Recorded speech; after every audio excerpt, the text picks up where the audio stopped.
Hello and welcome to Housing TV News at the top of the hour, coming to you from our studio in the nation's capital, Abuja. I am Flora Ani, our top stories.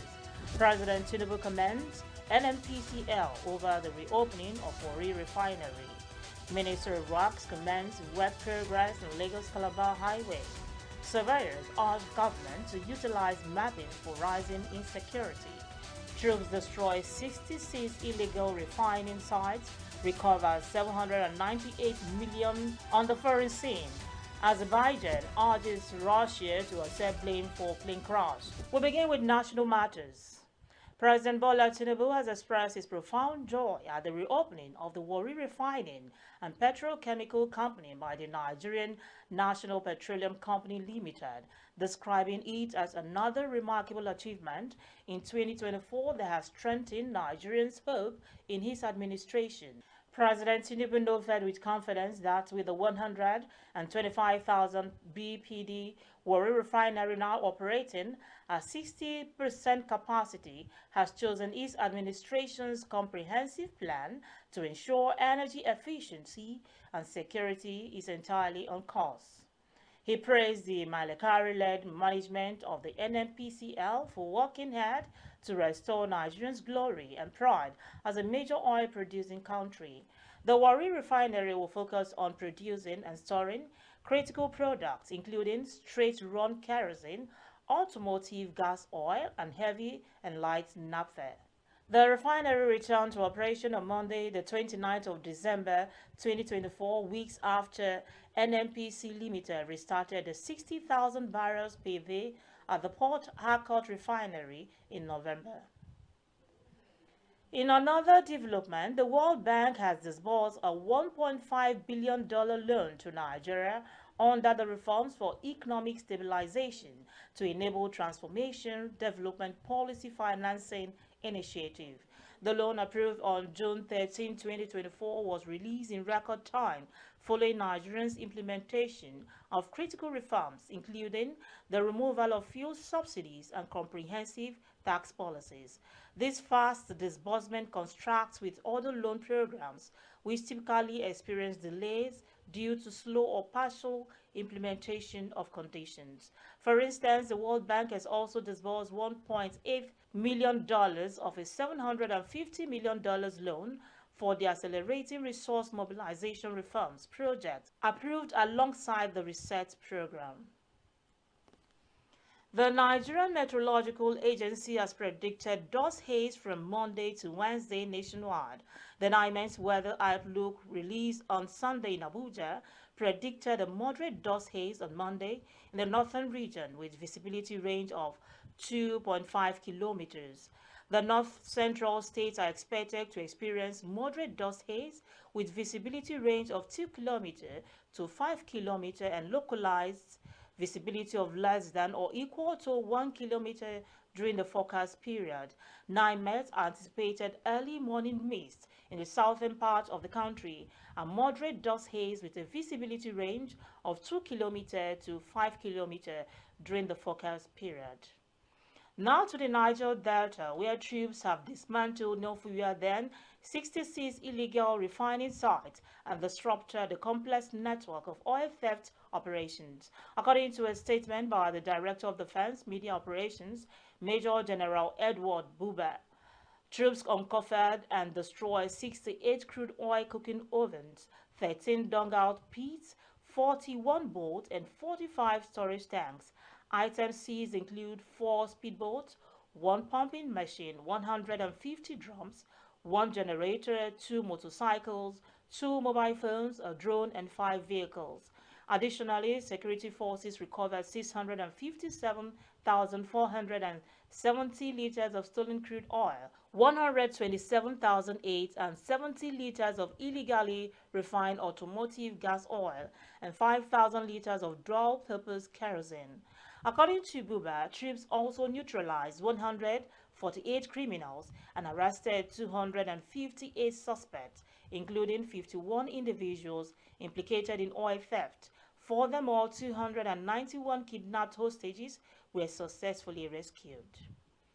We move to Rivers State, where the Minister of FCT, Nyesom Wike, during a special Thanksgiving service organized by the Speaker of Rivers State House of Assembly, Martin Amaewule, at the Church of Nigerian Anglican Communion in Port Harcourt, has accused former Rivers State Governor Peter Odili of siding with Governor Siminalayi Fubara against him instead of playing a fatherly role in resolving the issues.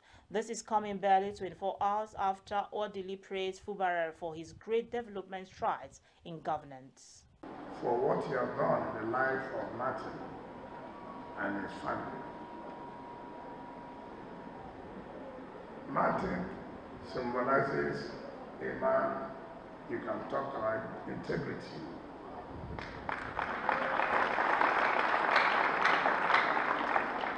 Right from 1999, when I was chairman of council,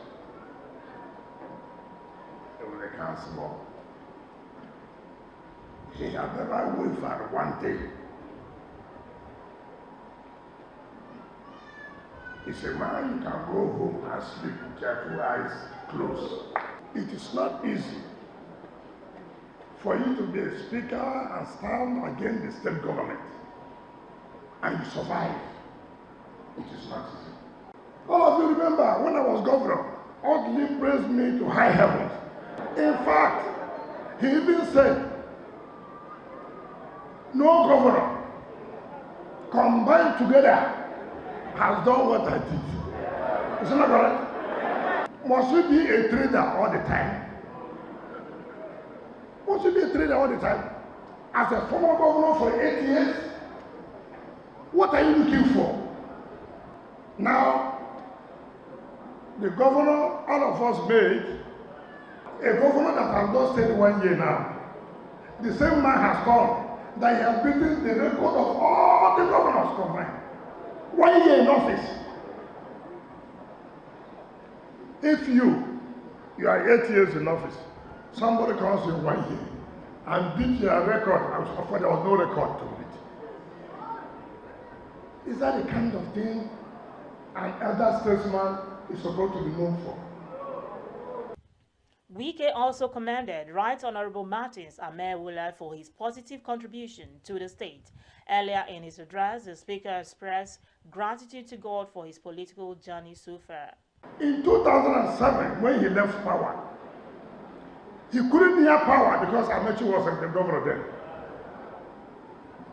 He was gone. When I came in as governor in 2015, I won't use the word resurrected, but I brought him back to life. I have to personally call Jonas Vega to build a mansion for him. He called the whole Nigerians that they should go and thank Wike, that Wike has shown him love. It was his nephew, the senior brother's son, that was recommended to be that commissioner. You know what he and the wife did? Oh no, let's put our sister, your sister. I said, who's my sister? He said, Ada. He said, personal estate. Who is not having the personal estate? His wife is chairman of government council. His daughter is commissioner. His another daughter is a judge. He now is the general overseer. I am so happy. First, that I'm alive to give this testimony. That I'm alive with my family to fulfill a promise I made to God. When I was contesting the last election, I knelt down and I cried and I prayed to God. And I said, Father, if you keep me alive and I succeed, I will come back to the house of God and I will tell the world of your goodness. And I will thank you for what you have done. How did I become the speaker? Send him. He spoke to our people. He spoke to my colleagues. Allow him. I think he will do well. And they trusted his decision. Here I am today. It's not by my power. God has done it, but God used him. Let the praise be to God. And please pray for him. Top politicians from across party lines, including APC South-South National Vice Chairman Victor Giadam, Rivers PDP chairman Aaron Chukwuemeka, amongst other dignitaries, were in attendance. In Ondo State, the state governor, Lucky Ayedatiwa, has signed the 2025 appropriation bill into law. The signing ceremony held at the ESCO Chamber Governor's Office, Akure, was attended by Deputy Governor Dr. Olayide Adelami, state lawmaker, members of the executive councils, and key stakeholders. Speaking at the event, Governor Ayedatiwa described the 2025 fiscal plan budget as a bold and strategic step towards rebuilding the state's economy and addressing critical socio-economic challenges. The year 2025 budget was carefully crafted based on the prevailing economic realities and inputs generated during our town hall meetings with the various stakeholders across the state. The budget reflects our collective vision for the future of Ondo State. I wish to reiterate that the main objective of the budget is to make life easy for our people. This objective is sacrosanct and non-negotiable. It is our administration's collective resolve to continue to break new grounds that will definitely usher in sustained prosperity for the good people of Ondo State. The Speaker, while presenting the budget to the Governor, reaffirmed the Assembly's commitment of supporting the Governor's developmental agenda in the state. Presented the 2025 budget proposal to the House, Christian budget of economic recovery. I want to particularly commend your priority attention of this administration.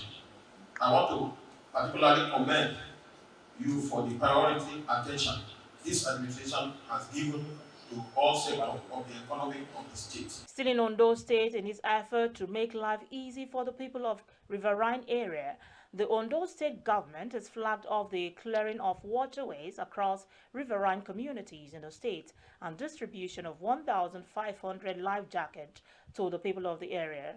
This was done by the Special Advisor to the Governor on Transportation, Gbenga Omole. While speaking, Omole said this would cut across all the 4 local government areas that made up the riverine area.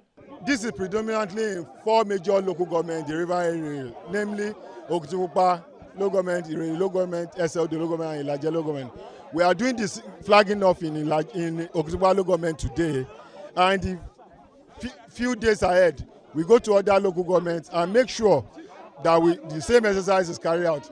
What is significant here is that it's the youth in this area that we are going to engage. So it's a win-win situation.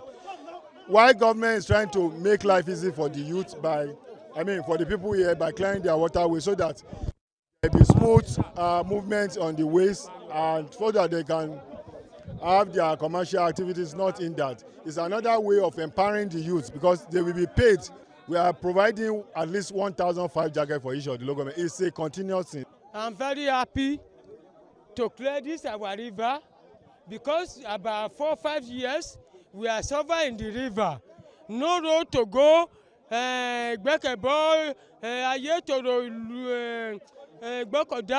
no way. But I'm very happy now as our government we want to through the road. Our commissioner, our governor, Honorable Ayedatiwa, he want to come and do our water to pack Lakwa and to clear the river, to pack Lakwa and Tuke. We are here in Marine Police. We want to start the work now. We are dressing up. So we thank our governor and our commissioner and the SC. We take a pause here. News stories from the Blue sector are up next. Stay with us.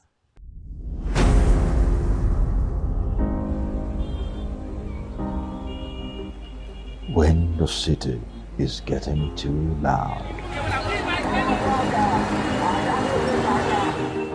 you need a home.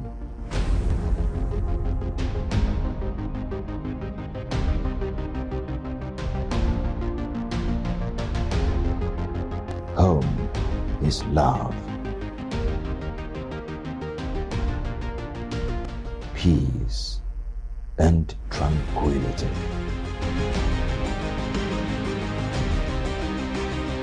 Home is Housing TV Africa.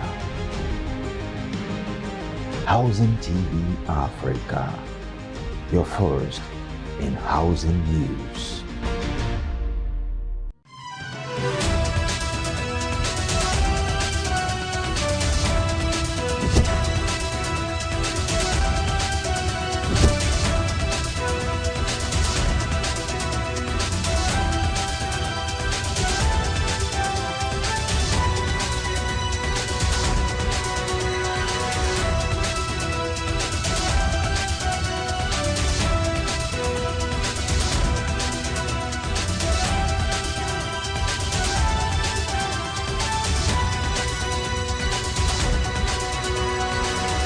Welcome back. Glad to have you join us on Housing TV News at the top of the hour. Now to the build sector. The federal government has announced that bids for the Renewed Hope housing project, which spans 17 states across the country, have been opened. This was disclosed in a statement on the Federal Housing Authority's website. It was announced that the submission of the tenders for the Renewed Hope housing project, slated for December 30, 2024, and in view of the fact that the authority has received over 2,000 bids, the management of the Federal Housing Authority hereby makes the following announcement to forestall any incidents of crowd-controlled issues or stampede following the large number of crowd expected. That the bids will be opened zone by zone, starting from the south-south, northwest, southeast, northeast, north-central, and southwest. That each of the zones will be open every day starting from the south-south on December 30, 2024, northwest, December 31st, 2024. Southeast, January 2nd, 2025, northeast, January 3rd, 2025, north central, January 6th, 2025, and southwest, January 7, 2025. In another development, the Federal Ministry of Housing has revealed that it will spend 3.5 billion naira to settle liabilities tied to the Millennium Development Goals, Sustainable Development Goals, zonal intervention projects, and other direct mandate initiatives across the country. This financial intervention, revealed in the 2025 Appropriation Bill, is part of the ministry's broader commitment to resolving outstanding obligations while driving critical infrastructure development. In addition to the debt settlement, the ministry has undertaken various ongoing projects aimed at enhancing infrastructure and streamlining administrative processes. A notable allocation of 85 million naira was directed towards evaluation of federal government landed properties, both domestically and internationally, to align with the international public sector accounting standards.